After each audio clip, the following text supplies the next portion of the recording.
दोस्तों आज के वीडियो में हम लोग देखेंगे क्वाड्रेटिक इक्वेशन का एक्सरसाइज 4.2।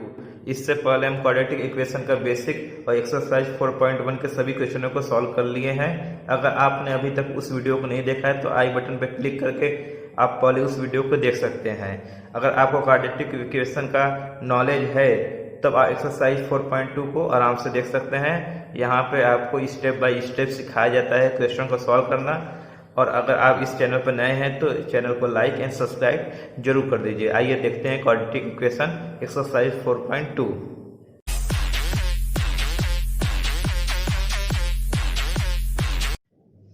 दोस्तों पहला इक्वेशन है हमारे सामने ये, इसका हमें रूट फाइंड करना है फैक्टराइजेशन मेथड के द्वारा।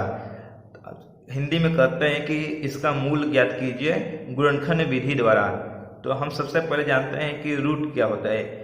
अगर x का वो वैल्यू जो इस इक्वेशन को जीरो बना दे, हमें वो x का वैल्यू इस इक्वेशन का रूट कहलाता है। तो हम उस x के वैल्यू को खोजेंगे कि जिस पर ये इक्वेशन जीरो बन जाए। उसके लिए हम फैक्टराइजेशन मेथड का यूज करेंगे। उसमें क्या होता है कि जो ये टर्म है, जो कांस्टेंट टर्म है, इसका हम एलसीएम लेते हैं। जैसे कि 500√2 का हम एलसीएम लेते हैं तो 100√2 तो 5 से गया 1 बार। अब देखिए यहाँ पे ये कांस्टेंट टर्म है तो इसको भी हम लिख लेते हैं, ठीक है। अब इन तीन नंबर से हमें दो नंबर बनाना है। इन तीन नंबर से हमें दो नंबर बनाना है जिसके बीच का डिफरेंस या तो सम 7 हो। हमें ऐसा सेट करना है या तो डिफरेंस या तो सम 7 आ जाए। तो हमें साफ साफ दिख रहा है 5 है और इन दोनों का मल्टीप्लाई करेंगे तो 2 मिल जाएगा। एक में 5 लिखते हैं, एक में 2 लिखते हैं। देखिए इनका सम 7 है तो अब हर जगह प्लस है तो इसलिए यहाँ पर प्लस कर देते हैं। अब इन दोनों को यहाँ पर लिख लेते हैं, √2x² plus 5x plus 2x plus 500√2 equal to 0। ये देखिए ये सेम टू सेम नीचे आ गया है और ये वाला टर्म भी सेम टू सेम आ गया है। 7x को हम दो भागों में कर दिए हैं, 5x प्लस 2x। इसी को हम कहते हैं फैक्टराइजेशन, कि हम इसका फैक्टर 2 बना दिए हैं, ठीक है। अब इसमें किससे क्या करेंगे, इन दोनों में से x को कॉमन लेंगे। कॉमन को हिंदी में कहते हैं उभयनिष्ठ। उभयनिष्ठ मतलब होता है कि जो दोनों में हो उसको बाहर ले लिया जाए। तो x इसमें है तो इसको x को बाहर लेंगे तो यहाँ पे क्या बचेगा, √2x। यहाँ पे बचेगा प्लस 5, ठीक है। और यहाँ पे देखिए यहाँ से क्या कॉमन आ सकता है। यहाँ से अगर हम x कॉमन ले लिए हैं, x कॉमन नहीं हो पाएगा। यहाँ से हम कॉमन ले सकते हैं √2 कॉमन ले सकते हैं। तो यहाँ पे क्या बचेगा, √2x प्लस 5। अब मल्टीप्लाई करके देख लीजिए यही आंसर आएगा। √2 मल्टीप्लाई करो 2 आ जाएगा और x तो है ही, यहाँ पे 500√2। अब देखिए ये दोनों सेम है तो इन दोनों का फिर से कॉमन आएगा, √2x प्लस 5 और यहाँ पे x प्लस √2 इक्वल टू 0। तो देखिए यहाँ पर 3 कंडीशन होता है। या तो देखिए 0 इंटू ए भी 0 होता है और a इंटू 0 भी 0 होता है और 0 इंटू 0 भी 0 होता है। हमें सिखाया गया है कि 0 का मल्टीप्लाई किसी नंबर में करते हैं तो उसको 0 बना देता है। तो ये वाला केस तो नहीं हम लेंगे क्योंकि दोनों 0 हो जाएगा तो मुझे आंसर नहीं मिलेगा। पहले इस केस को लेते हैं कि पहला टर्म 0 हो जाए। तो इसमें क्या लिखना पड़ेगा कि ये 0 हो जाए। अगर x का मान -5/√2 कर दिया जाए तो ये टर्म 0 हो जाएगा। इसके लिए हम क्या करते हैं, इसको हम इस तरह लिख देते हैं कि इसको 0 बनाना है तो x कितना होना चाहिए, -5/√2। एक आंसर ये आया मेरा x के लिए। दूसरा है कि ये वाला मैं देखिए इसको अगर 0 बना दिया जाए तो हमारे क्या होगा, ये x = माइनस में √2। एक आंसर ये हुआ। x के हमें 2 वैल्यू मिले जिसको रखने पर ये इक्वेशन 0 बन जाएगा। तो यही दोनों वैल्यू इसके रूट कहलाएंगे। तो हमें इस तरह इस क्वेश्चन को सॉल्व करना था। अब आइए देखते हैं अच्छे क्वेश्चन को। क्वेश्चन नंबर 3 में क्या बोला है, हमें इसको हिंदी में बताता हूँ, आप देख लीजिए इंग्लिश में। क्वेश्चन नंबर 3 में क्या बोल रहा है कि दो ऐसे नंबर हैं जिनका सम 27 है और प्रोडक्ट 182 है। मतलब कि दो ऐसे हमें नंबर लेने हैं जिसको जोड़ने पे 27 आए और उनका गुणा करने पे 182 आवे। तो हम इसको दो मेथड से कर सकते हैं। एक तो है कि हमारा दो ऐसे नंबर ले लेते हैं, x और y है, जिसको जोड़ने से हमें 27 मिले और इनका प्रोडक्ट करने पे 182 मिले। एक तो ये है। दूसरा हम क्या कर सकते हैं कि पहला मान लीजिए कि x है और दूसरा 27 माइनस x। देखिए इन दोनों को जोड़ने पे भी आपको 27 मिलेगा और प्रोडक्ट इनका क्या है 27 माइनस x इक्वल टू 182। आप ये भी लिख सकते हैं या तो इसको भी लिख सकते हैं, लेकिन इसमें क्या है कि एक स्टेप बढ़ जाएगा। वो क्या बढ़ेगा, y इक्वल टू क्या होगा 27 माइनस एक्स। तो यहाँ पर x के बाद y की जगह उसको लिखना पड़ेगा 27 माइनस एक्स। दोनों बात एक ही है, इसमें एक स्टेप बढ़ जाता है। तो मान लीजिए किसी को एक को सॉल्व करते हैं हम। सॉल्व करने के लिए क्या करना पड़ेगा, इसमें मल्टीप्लाई कीजिए 27x minus x square equal to 182। अब इसको सही से अरेंज कर लीजिए स्टैंडर्ड फॉर्म में, मेरा कहने का मतलब है। अब इसको क्या करते हैं, फैक्टर करते हैं, फैक्टराइज करते हैं। तो अब इसको जो लास्ट टर्म है कांस्टेंट, इसका एलसीएम लेना पड़ता है मुझे। तो 182 का हम एलसीएम लेंगे। पहले तो किससे जाएगा, ये 2 से जाएगा। अब किससे जाएगा, ये 7 से जाएगा। तो अब ये 13 से जाएगा, कट गया, ये 1 आ गया। अब देखिए हमें इन तीनों नंबर से ऐसे दो नंबर बनाने हैं जिनका सम या डिफरेंस 27 आवे। तो हम इसमें देख रहे हैं कि डिफरेंस नहीं, लेकिन सम तो 27 आ सकता है। अगर एक में हम 14 रख लें और दूसरे में 13 रख लें। अब इसमें देखिए कि ये माइनस है, तो ये बड़े वाले के सामने माइनस लगा दीजिए। अब छोटे वाले के सामने ना प्लस माइनस कैसे लगाते हैं, इसको देख के लगाते हैं। अगर हमें 27 चाहिए तो ये भी माइनस होना चाहिए, तभी ये दोनों मिलकर 27 बनाएंगे। अगर ये प्लस हो गया तो ये दोनों मिलकर -1 बना देंगे, तो गलत हो जाएगा। ये इस बात का ध्यान रखिएगा। तो हम इसको लिखते हैं -14x minus 13x plus 182 equal to 0। अब इसमें से कॉमन लेना पड़ता है मुझे। अब कॉमन यहाँ से x लेंगे तो x माइनस 14, इन दोनों में से x कॉमन लिया हूँ। यहाँ से -13 कॉमन लिया तो x माइनस 14। अब देखिए ये दोनों सेम है, x माइनस 14 कॉमन फिर से। अब बच क्या गया, x माइनस 13 बच गया। यहाँ पर लिख लीजिए s इक्वल टू 13 और s इक्वल टू 14। देखिए यही दोनों नंबर आपका आंसर हो गया। दोनों नंबर को जोड़ने पे 27 आ रहा है और इन दोनों को मल्टीप्लाई करने पे 182 भी आएगा। तो ये आपका आंसर हो गया। बहुत ही आसान क्वेश्चन था। अब देखते हैं क्वेश्चन नंबर 4 को। क्वेश्चन नंबर 4 हमें ये बोल रहा है कि दो ऐसे लगातार संख्याएं हैं जिसका स्क्वायर करके सम करने पे उनका जो योग होता है वो 365 आवे। तो हम कैसे मान लेते हैं कि कोई संख्या x है। मान लीजिए पहले कोई संख्या x है और इसके आगे वाली संख्या क्या होगी, x प्लस 1। अब इन दोनों का स्क्वायर कीजिए और इन दोनों को जोड़ने पर ये 365 होना चाहिए। तो आइए हम देखते हैं x square plus x plus 1 का स्क्वायर इक्वल टू 365। तो बोल रहा है कि वो संख्याएं कौन सी होंगी।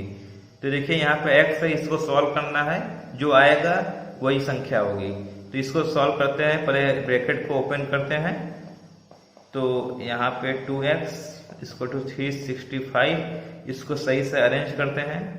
तो यहाँ पर 2x स्क्वायर आएगा, फिर आएगा यहाँ 2x माइनस 364 इक्वल टू 0। 2 सब में कॉमन है तो 2 से हम डिवाइड कर देते हैं, जिससे हमारा थोड़ा इक्वेशन आसान हो जाए। अब इसको सॉल्व करने के लिए इसका एलसीएम लेते हैं 182 का। 182 का एलसीएम लेंगे तो जाएगा ये 2 बार, तो ये 91, फिर जाएगा ये 13 7 7। इन 3 नंबर से हमें ऐसा नंबर बनाना है जिसका डिफरेंस या सम 1 हो। तो हम कैसे बना सकते हैं, हमें देखिए साफ साफ दिख रहा है यहाँ पर 14 और 13 इनका डिफरेंस 1 है। तो ये देखिए पॉजिटिव है, तो बड़े वाले के सामने पॉजिटिव और इसको छोटे के सामने नेगेटिव, तभी इसका सम करेंगे तो ये 1 आएगा, वो भी पॉजिटिव में। ये सब आपको अपने से सोच के लगाना पड़ता है, ठीक है। तो हम इसको सॉल्व करते हैं। यहाँ से x कॉमन लेते हैं। जब आप x कॉमन लेंगे तो x प्लस 14 और यहाँ से -13 कॉमन लेंगे तो x + 14, तो यहाँ से फिर x + 14 कॉमन और x - 13 आप इस लिख दीजिए। यहाँ से क्या आया x - 14 और x = 13। अब देखिए क्या है कि इसमें बोला है कि पॉजिटिव इंटीजर, तो ये तो नेगेटिव आ गया, तो इसको हम नहीं लेंगे, इस वाले को हम x = 13 को लेंगे। पहला नंबर है 13, दूसरा एक हम बढ़ा देंगे तो ये हो जाएगा 14। ये दो नंबर हमारे आंसर हुए। तो आइए हम देखते हैं अब क्वेश्चन नंबर 5 को। क्वेश्चन नंबर 5 में क्या है कि एक समकोण त्रिभुज है। आइए पहले बनाते हैं समकोण त्रिभुज को। इसमें क्या बोला है कि जो इसका आधार है, जिसको हम बेस बोलते हैं, आधार से 7 कम है। ठीक है, तो हम पहले आधार को मान लेते हैं कि x सेंटीमीटर x मीटर का है, तो इसकी ऊंचाई कितनी हो जाएगी x - 7। इसमें बोला गया है क्वेश्चन में कि जितनी भी है उससे 7 कम है, और ये कर्ण को दिया है 13। तो हम जानते हैं पाइथागोरस प्रमेय से कि यहाँ पे आधार का स्क्वायर प्लस यहाँ पे लंब का स्क्वायर इक्वल टू कर्ण का स्क्वायर। ठीक है, और इंग्लिश में base square plus height square equal to hypotenuse square, ये सबको पता होगा। तो हम इसको लिख लेते हैं पाइथागोरस प्रमेय द्वारा। हमारा मेन काम है इसको सॉल्व करना और x को निकालना। हम इसको सॉल्व करते हैं, इसको ब्रैकेट ओपन करेंगे, उसके बाद अरेंज करेंगे। ये तो आप कर लीजिएगा, लिखिए, करने के बाद सब आएगा ये। आप ब्रैकेट ओपन करके अरेंज करेंगे तो ये इक्वेशन बन जाएगा। अब यहाँ से हमें x का वैल्यू निकालना है। x के वैल्यू निकालने के लिए 60 का एलसीएम लेते हैं। पहले 2 से जाएगा, ये 15, 3, 5।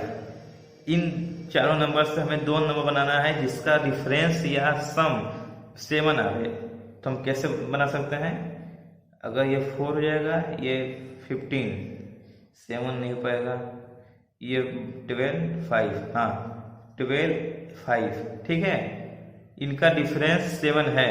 तो ये देखिए माइनस साइन है, तो बड़े वाले के सामने माइनस लगा दीजिए और यहाँ प्लस लगा दीजिए 5 के सामने, तो ये -7 बन जाएगा। अब इसको हम लिख लेते हैं, -12x + 5x - 16 = 0। इन दोनों टर्म में x कॉमन है, x ले लेते हैं, तो यहाँ पे x - 12, यहाँ से 5 आ जाएगा कॉमन, तो यहाँ पर 5 - 12 = 0। अब देखिए इन दोनों में x - 12 कॉमन है, x - 12 और x + 5 = 0। अब देखिए यहाँ से क्या आया कि x आया 12 और x आया -5। अब ये बताइए कि हाइट जो है या तो बेस वो माइनस में नहीं हो सकता है, तो ये प्लस वाला ही हमारा आंसर होगा। इसका बेस हो गया 12 और इसका जो हाइट होगा वो हो जाएगा 12 - 7, तो आई थिंक 5 आना चाहिए इसका हाइट। तो इस तरह हम इस क्वेश्चन को भी सॉल्व कर लेंगे। अब देखते हैं सबसे बेस्ट क्वेश्चन आज के लेक्चर का। क्वेश्चन नंबर 6 में कुछ है नहीं, बहुत ही सिंपल सवाल है। इसमें क्या बोल रहा है कि एक बर्तन बनाने वाली कंपनी है जिसका मैनेजर एक दिन ये नोटिस करता है कि उसके यहाँ जितना भी दिन भर में प्रोडक्शन होता है तो उसका अगर दुगना करके 3 जोड़ दिया जाए तो जो एक वस्तु की कॉस्ट प्राइस के बराबर वो मान होता है। तो ये बताइए कि पहले हम पता लगाना पड़ेगा कि एक दिन में कितना प्रोडक्शन होता है। तो मान लीजिए कि एक दिन में x वस्तुओं का प्रोडक्शन होता है, तो इस x वस्तुओं का प्रोडक्शन में अगर हम दुगना करके 3 जोड़ दें तो ये हो गया एक वस्तु का कॉस्ट प्राइस। ये तो एक वस्तु का कॉस्ट प्राइस है और प्रोडक्शन कितना हुआ है x का। तो ये बताइए कि एक वस्तु का इतना है, 2 वस्तु कितना हो जाएगा, इसमें 2 का मल्टीप्लाई करना पड़ेगा, 3 वस्तु कितना होगा, 3 का करना पड़ेगा, क्योंकि ये तो मिनिमम है, एक वस्तु की कीमत है ये, और दिन भर में कितना हुआ है, x का हुआ है। तो इसमें अगर हम x की मल्टीप्लाई कर दें तो टोटल कितना होगा, दिन भर में जितना प्रोडक्शन हुआ रहेगा वो निकल के आ जाएगा। लेकिन क्वेश्चन में हमें बोला है कि दिन भर में 90 रुपये का प्रोडक्शन हुआ है। अब ये इक्वेशन बन गया क्वाड्रेटिक का। अब इसको हम सॉल्व करेंगे और x का मान निकालेंगे। इसको पहले हम सही से अरेंज करते हैं। जब इसको अरेंज करेंगे तो ये आ जाएगा। अब क्या करते हैं कि इस नंबर का एलसीएम लेते हैं 90 का।